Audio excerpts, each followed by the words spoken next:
vous êtes là, assis dans cette église, écoutant le même sermon pour la 100e fois. Vous hochez la tête, vous dites « Amen » au bon moment, vous donnez votre dîme religieusement. Pourtant, quelque chose cloche.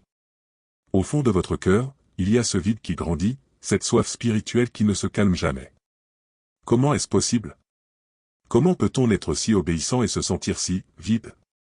Si cette sensation vous est familière, restez avec moi, car nous allons explorer ensemble l'un des paradoxes les plus troublants de la vie spirituelle moderne.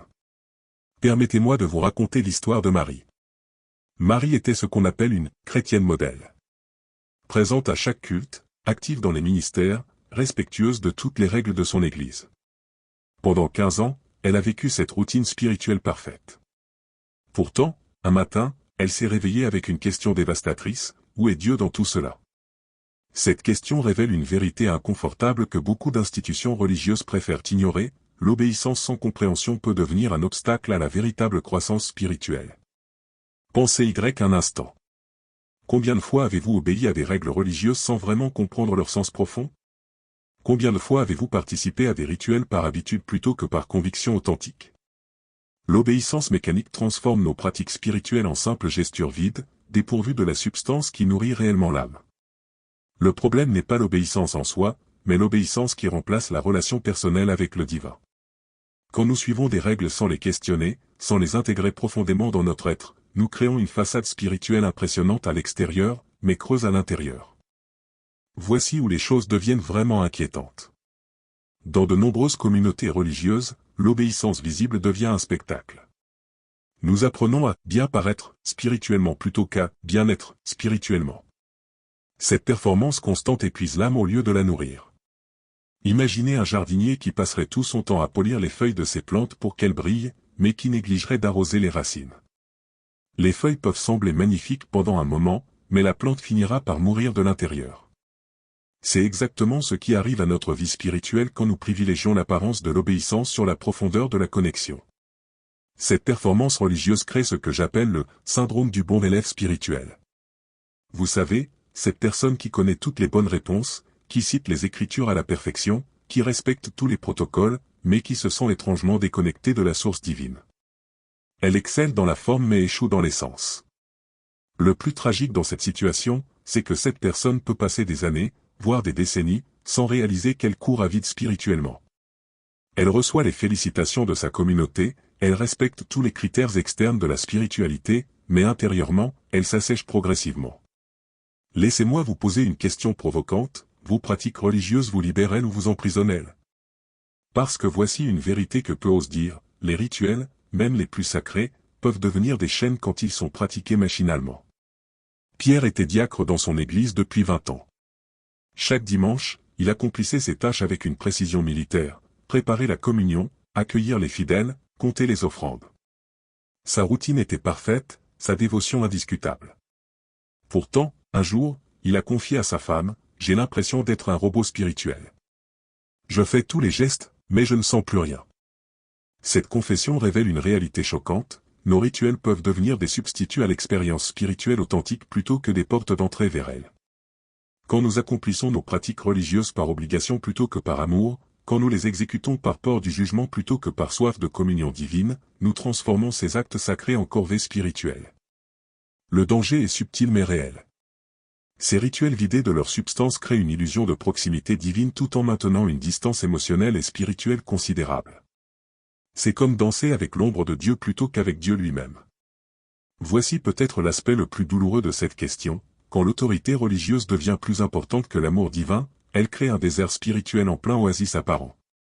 Dans certaines communautés, l'obéissance aux leaders religieux prend le pas sur la relation personnelle avec Dieu. Les fidèles apprennent à craindre la désapprobation humaine plus que l'éloignement divin. Ils développent une spiritualité basée sur la peur plutôt que sur l'amour, sur la soumission plutôt que sur la communion. Cette dynamique toxique produit des croyants spirituellement malnutris. Ils peuvent réciter parfaitement les doctrines, ils peuvent respecter scrupuleusement tous les commandements, mais ils ne connaissent pas la joie profonde de la présence divine. Ils obéissent sans aimer, ils suivent sans comprendre, ils pratiquent sans expérimenter. Le résultat? Un vide spirituel grandissant qui se cache derrière une façade d'obéissance exemplaire. Ces personnes deviennent des experts en religion mais des novices en spiritualité authentique.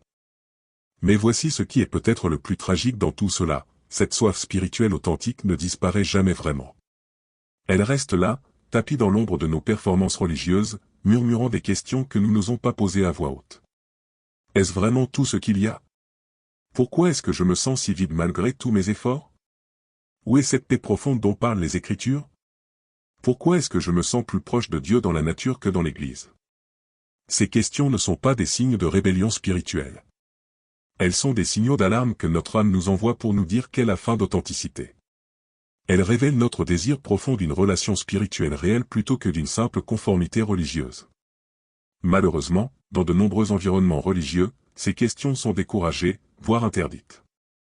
On nous apprend à les étouffer plutôt qu'à les explorer, à les considérer comme des tentations plutôt que comme des invitations à approfondir notre quête spirituelle. Heureusement, l'âme humaine a cette capacité remarquable de refuser indéfiniment la médiocrité spirituelle.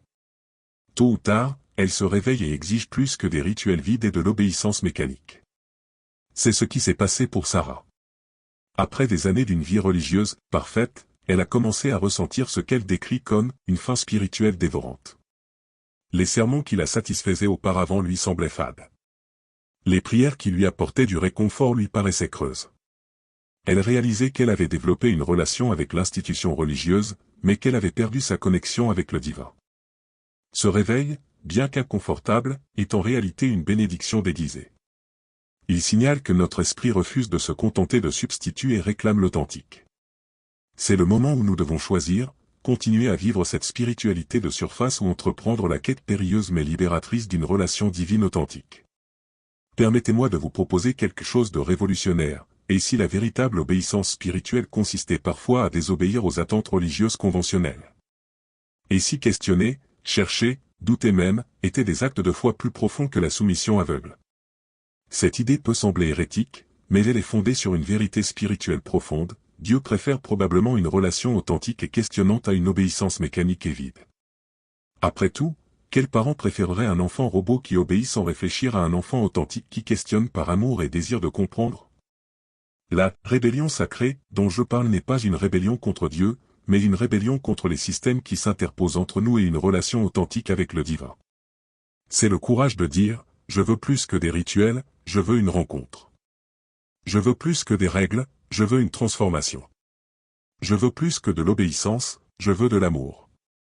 Alors, comment sortir de ce piège de l'obéissance vide? Comment nourrir cette soif spirituelle authentique qui grandit en nous? Premièrement, nous devons avoir le courage de reconnaître notre vide. Ce n'est pas un échec spirituel, c'est le début de la vraie croissance. Votre insatisfaction spirituelle n'est pas un péché, c'est un appel à aller plus profond. Deuxièmement, nous devons redécouvrir le « pourquoi » derrière nos pratiques religieuses. Chaque rituel, chaque commandement, chaque tradition a une raison d'être spirituelle profonde. Quand nous comprenons cette raison, nos pratiques reprennent vie et sens. Troisièmement, nous devons cultiver une relation personnelle avec le divin qui transcende les attentes institutionnelles. Cela peut signifier prier différemment, chercher Dieu dans des endroits inattendus, ou poser des questions qui dérangent. Quatrièmement, nous devons accepter que la croissance spirituelle authentique est souvent inconfortable. Elle exige de nous que nous abandonnions nos zones de confort religieuses pour explorer des territoires spirituels inconnus. Voici ce que je veux que vous compreniez, votre vide spirituel n'est pas une condamnation, c'est une invitation. Une invitation à abandonner une spiritualité de surface pour plonger dans les profondeurs de l'expérience divine authentique. Cette transformation ne se fait pas du jour au lendemain. Elle demande du courage, de la patience, et souvent de la solitude. Mais elle en vaut la peine, car elle nous mène vers ce que notre âme désire vraiment, une connexion réelle, vivante, transformatrice avec le divin. Ne laissez plus votre soif spirituelle être étouffée par une obéissance mécanique. Osez questionner, osez chercher, osez désirer plus. Votre âme vous en remerciera, et vous découvrirez que la véritable obéissance spirituelle commence par l'authenticité envers soi-même et envers Dieu. Si ce message a résonné en vous, si vous reconnaissez cette soif spirituelle authentique dont j'ai parlé, alors vous n'êtes pas seul dans cette quête. Abonnez-vous à cette chaîne pour continuer cette exploration courageuse de l'authenticité spirituelle, et likez cette vidéo si elle vous a aidé à mettre des mots sur ce que vous ressentez. Dans les commentaires, partagez votre expérience, Avez-vous déjà ressenti ce vide malgré une obéissance religieuse exemplaire? Votre témoignage pourrait encourager quelqu'un d'autre à entreprendre son propre voyage vers l'authenticité spirituelle. La prochaine fois, nous explorerons comment reconnaître les signes d'une spiritualité authentique et les étapes pratiques pour la cultiver. N'oubliez pas, votre soif spirituelle n'est pas un problème à résoudre, c'est un cadeau à honorer.